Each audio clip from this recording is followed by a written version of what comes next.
Tim talked a lot about upstream medicine, and I'm going to talk a little bit more about downstream medicine and ways into chronic dysfunction.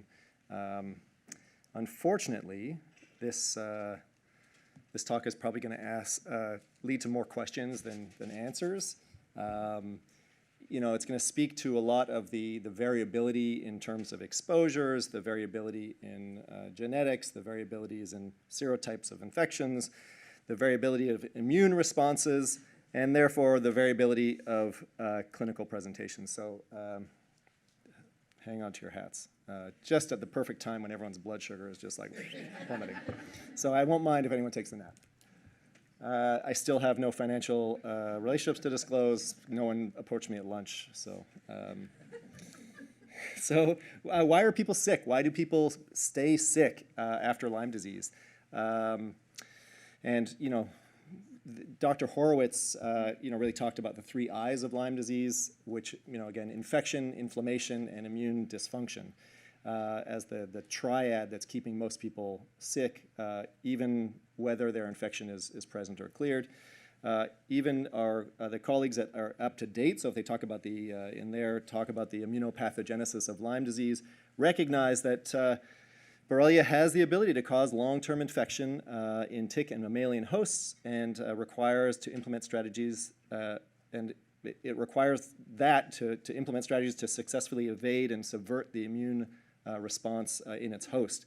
So we know that the infection itself can lead to immune dysfunction and therefore create chronic illness. I call this the circle of despair, and unfortunately the transfer over from Mac to PowerPoint didn't do justice. But all that to say is that we have to find a way into this circle of dysfunction. Again, many people dealing with environmental exposures. We're going to talk a little bit more about that. GI dysbiosis and dysmotility, chronic inflammation, autoimmunity, connective tissue disorders, dysautonomia, mast cell disorders, and chronic infections. And all of this just kind of spins in this circle of death, right? And just keeps people sick and sick and sick. And, you know, they come to see us with all these symptoms that overlap, that are very confusing and very hard to parse out. And it's on us as clinicians to just find a way into that dysfunction, allow the patients to understand their dysfunction, and to find a way forward out of this. Why does Lyme become persistent? Why do we have chronic illness or post-treatment Lyme syndrome? Again, I think Dr. Kadir made a good point that we should all just be calling it infection-associated chronic illness. It's probably a nice, easy term to roll off the tongue. Again, lots of theories. You know, maybe it's just like, oh, it's part and parcel of just expected resolution of a long-term infection. Maybe they have other existing conditions. We call it a post-infectious fatigue syndrome. We can make other tick-borne infections.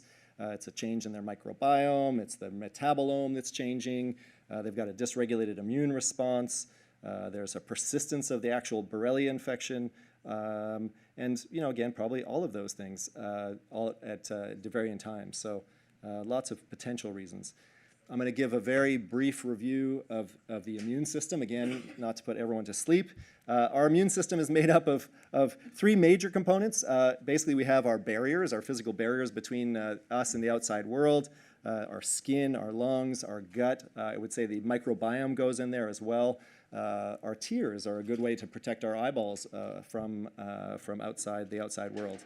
Once you get into the world, we also have our innate, obviously primitive immunity and our adaptive immunity, and again, the cellular and humoral components between those 2 parts. Obviously, things like antibodies, lipopolysaccharides, you know, part of the humoral immunity.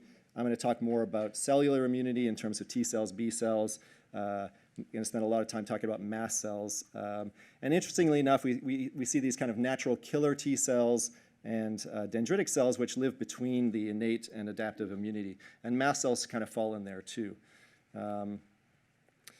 This is, again, just a boring slide to talk about where all our cells come from. They all come from our bone marrow. They differentiate within the bone marrow.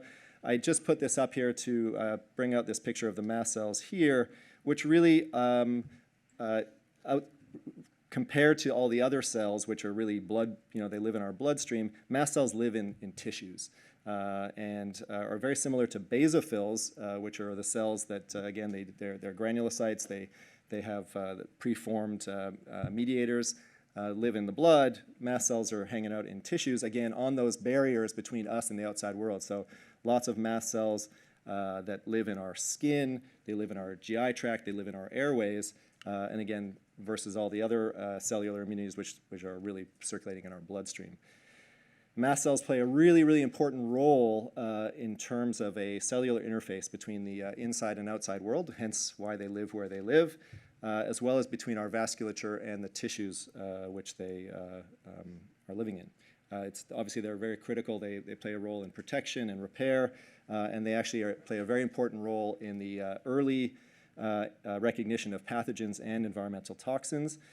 And mast cells, interestingly, are really affected by our microbiome. We think of the microbiome as obviously external bacteria, viruses, fungi, but really they're part of us. They play a role in terms of how our mast cells mature and adapt. And there are there's a slide later on, I'm going to talk about why that may happen. This is a mast cell. It's a dizzying cell. This really just talks about the major receptors and the ligands that are expressed on mast cells. Mostly over on this side here, we can see IgE. We all think about histamine, but there's receptors for tryptase, for lipopolysaccharides. And again, there are some on the endosome, some on the cell surface. Mast cells are very complex cells, and they excrete many, many things. Again, we think about mast cells as an allergic response, that histamine is the major mediator. But in addition to histamine, they secrete serotonin, they secrete dopamine, they secrete tryptase kinase. There's TNF-alpha, IL-4, VEGF, all of these things that have multiple different effects on cell tissues. I probably can't even see that very well, but those are all released by degranulation. They're preformed, and they get released on activation by some of those ligands. They also have, by exocytosis, they secrete a number of different interleukins, as well as other de novo mediators that are synthesized outside. So mast cells, complex cells, and wonderful cells to study, a little bit boring to listen to after lunch. So where do mast cells act on? They act on every tissue in the system, in our body. So they act on other parts of the immune system. They signal T cells, macrophages, natural killer cells. They obviously signal our nerve cells, muscle cells and fibroblasts, smooth muscle cells. Again, they touch every part of our body. And if anyone is interested, the reference at the bottom of the slide for the last few slides is a really great article just talking about mast cells and their role in disease. So if anyone has a particular hankering for more knowledge, that's where you go. What is mast cell activation syndrome?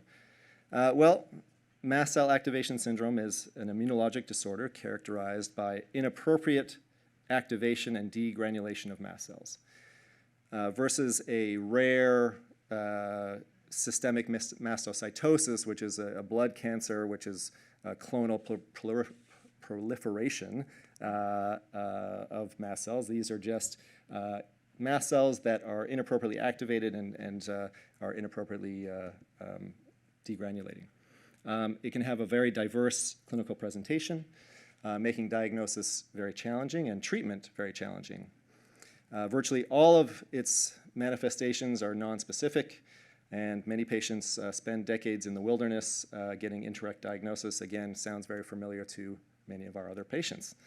It often presents as a chronic, persistent, or recurrent, waxing or waning, or slowly progressive multi-system polymorbidity. Does anyone get the sense that we're hearing this before?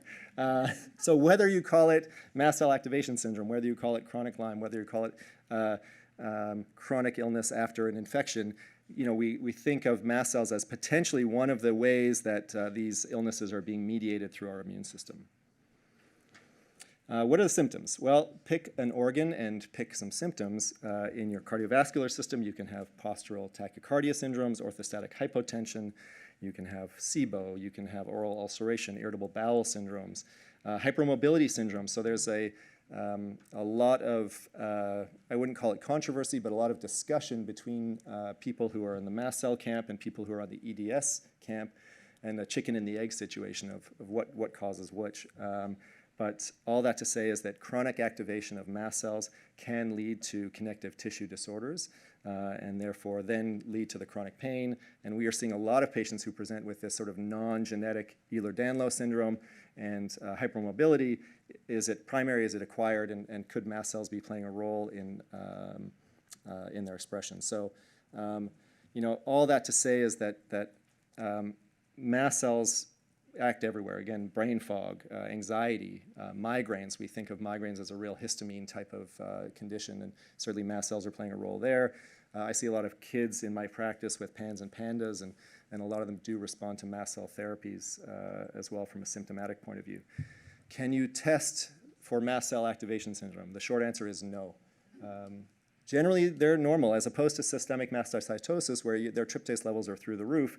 Generally, lab testing in mast cell activation syndrome is going to be normal. If you catch someone in an acute flare of their illness, meaning within the 5 hours of their symptom peak, you may see a 20% rise of their baseline tryptase, which assumes that you've had a baseline tryptase level.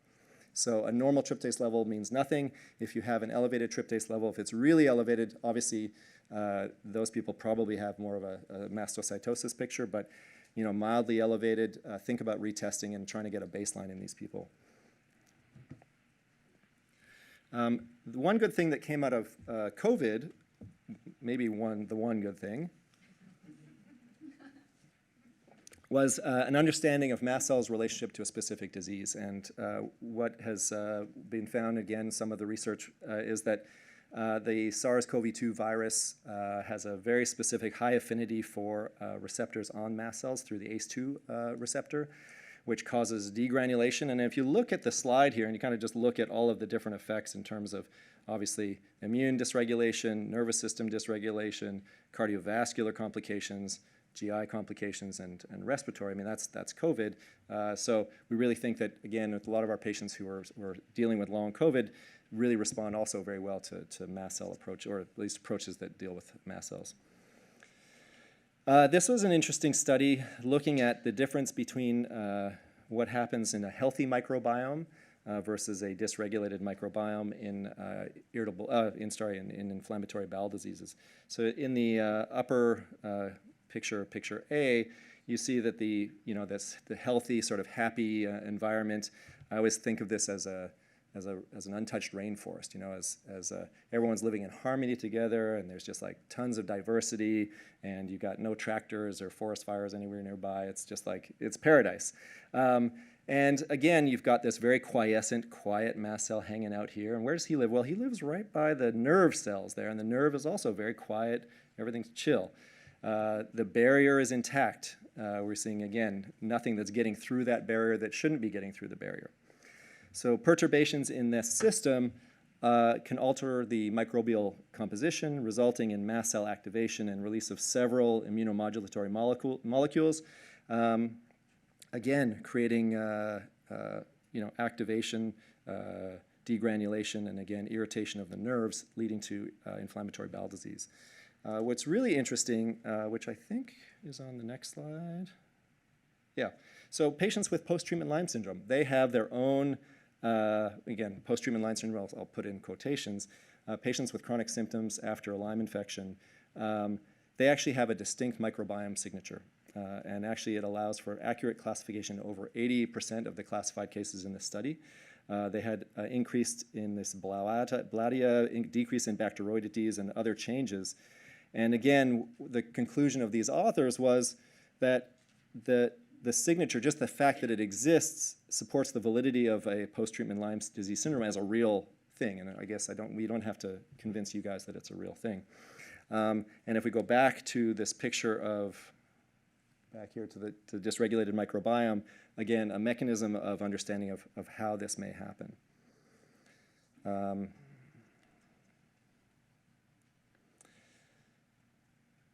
This was another interesting study that looked at, it was a mouse model. First of all, actually, they looked at a subset of patients with Lyme disease with persistent symptoms, and then they found that they had very high concentrations of IgE that was very specific to Borrelia. They then took 2 mouse models, one mouse that was immune to the effects of Lyme disease, and another mouse that was genetically altered to be affected by Lyme disease. And they found that the ones that the mice that were affected by Lyme actually had high expression of mast cells and mast cell activation upon activation with this IgE. So they kind of took that IgE, stimulated the mice, and the ones that were immune didn't have any response to their mast cells, and the ones that were bred to respond actually had a very high degranulation and compared to uninfected controls. Again, another really, this is kind of interesting with regards to mast cell activation syndrome, just to make things a little bit more interesting with regards to testing. Patients with mast cell activation may have, at variable times, different antibodies come up positive, either disease-specific or infection-specific.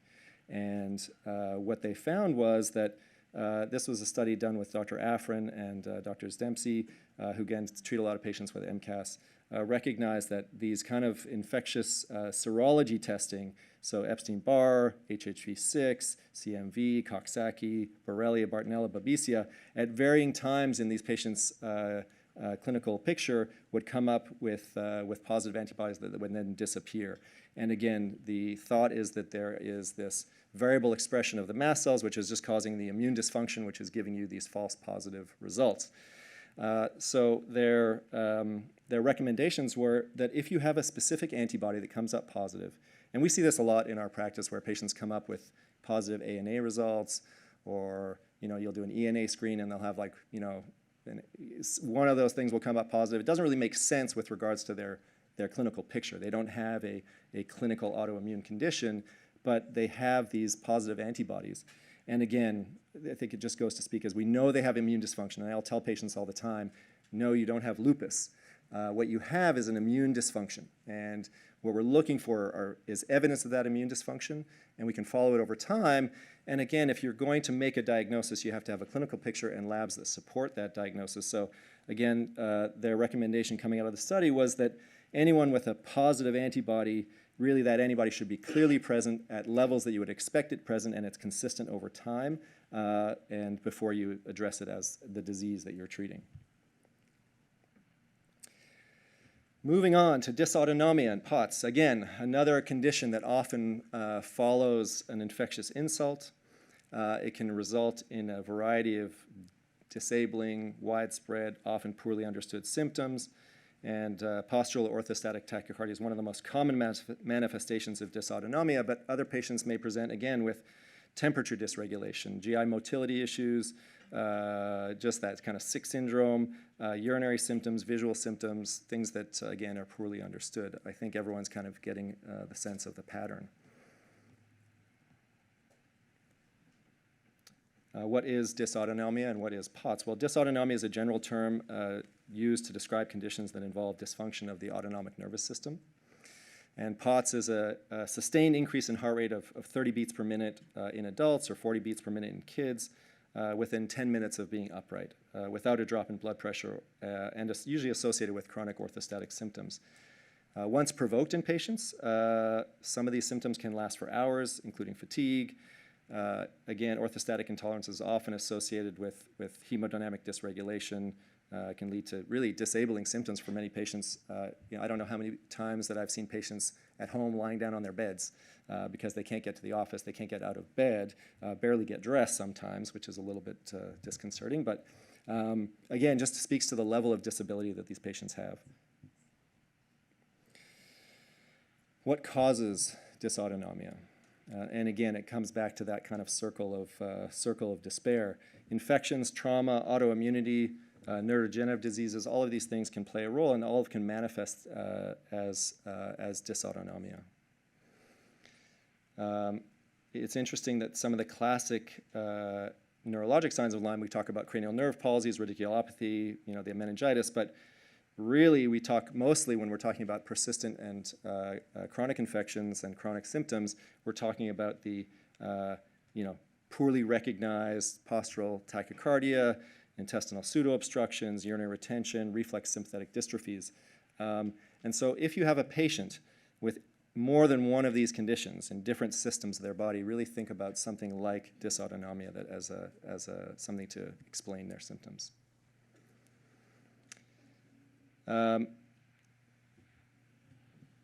Interestingly, this was a study that showed that once you treated Lyme disease, patients' small fiber neuropathy went away.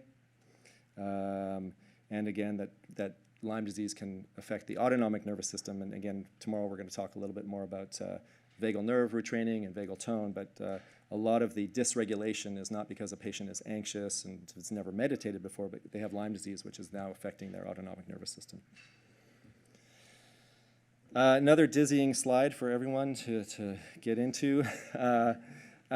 Why does dysautonomia happen in persistent Lyme disease? And again, it just goes to speak to this dysregulated immune response, the neuroinflammation, changes in the microbiome, and vagal nerve dysfunction.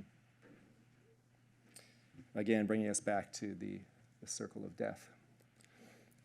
So again, I think it's really important, I put this up here, really just to look at and think about with every patient that comes in is where on that cycle are they? And sometimes, a patient will come in and see us and, where do we start?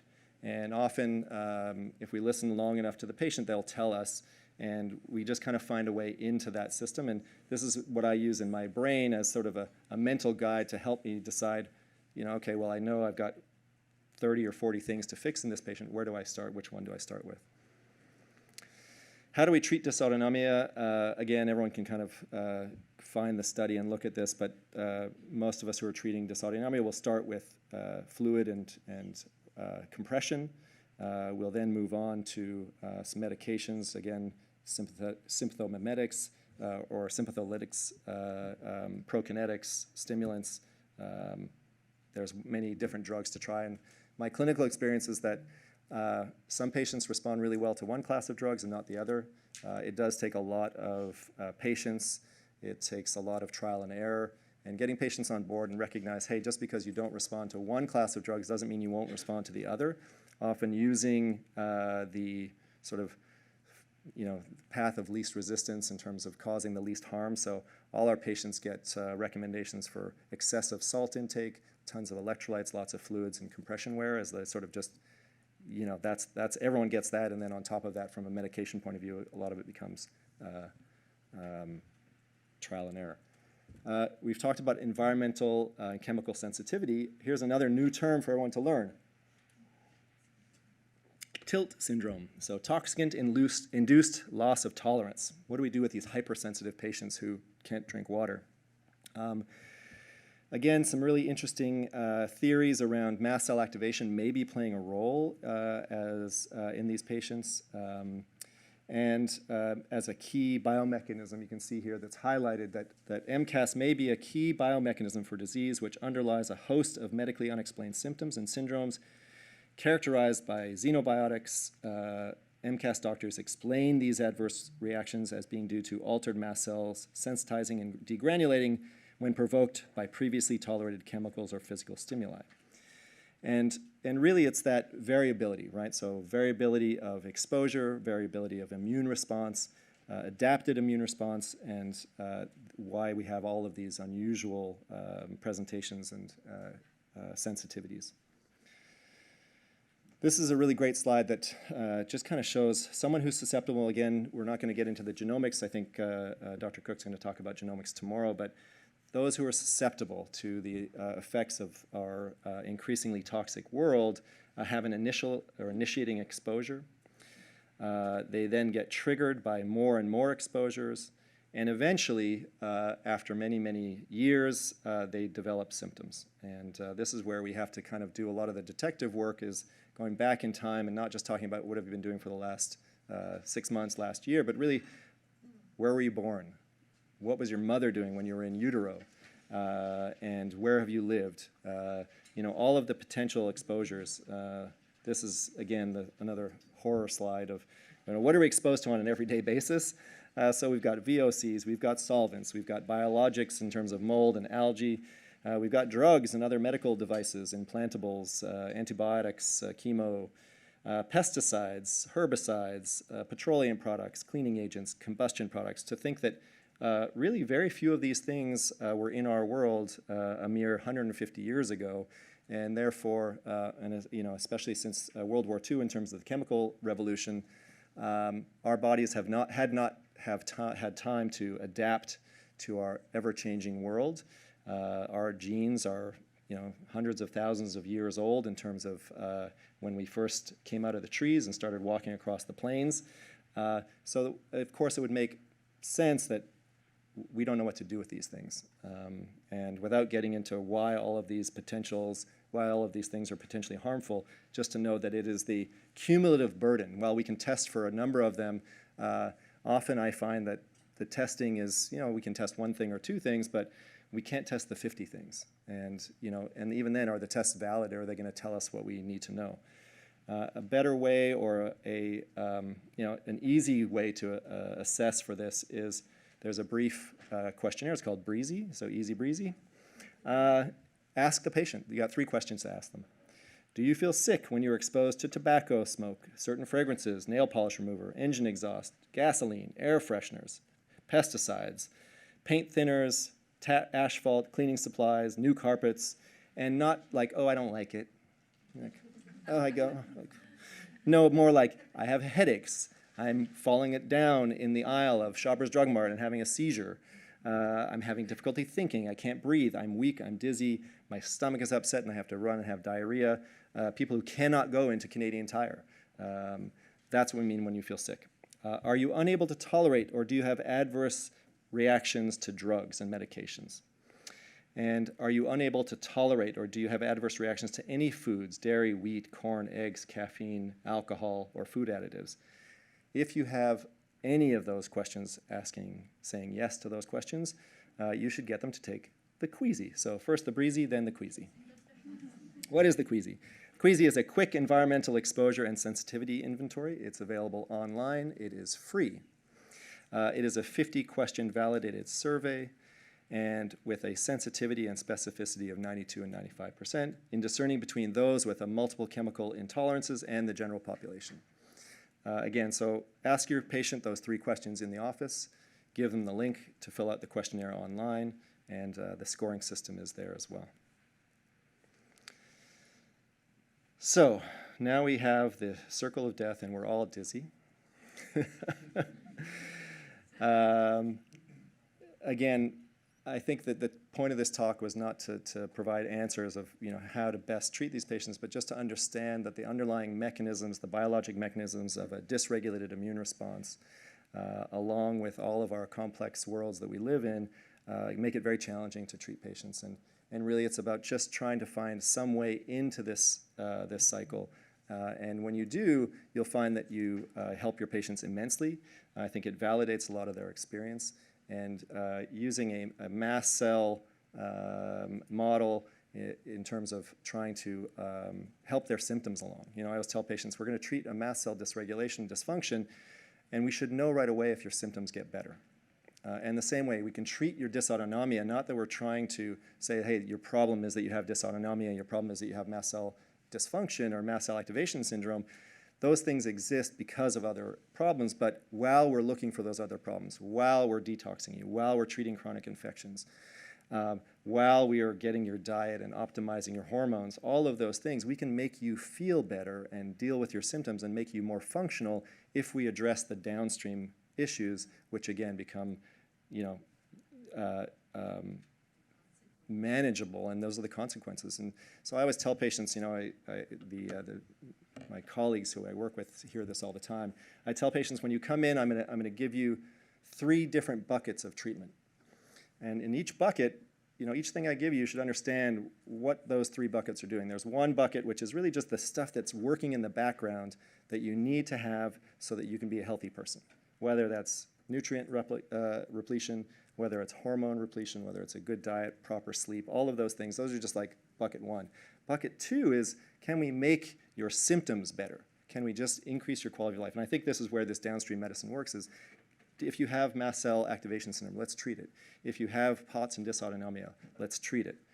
And again, even things like low-dose naltrexone and those, kind of fall in the two. It's like, well, it's immune dysfunction, it's immune dysregulation. We're treating that immune dysregulation. It's not the problem is that your primary problem is immune dysregulation, but it's causing a lot of your symptoms. And if we can make those symptoms less, you'll be more functional. And then that third bucket is root cause. And that root cause of illness, again, whether it's an infection, whether it's elevated toxic burden, those things, again, we have to address, and we do all three at the same time. And it really helps the patients understand why we're doing what we're doing. And I think the NP at the back, I forget your name, but when you ask, like, how do you get patients to buy in? That's how you get the buy-in. It's just to help them understand why you're doing the things that you're doing. And I find that patients are much more on board if they understand, what their treatment is all about and why I'm just not prescribing them antibiotics for their Lyme disease. And I think that's it.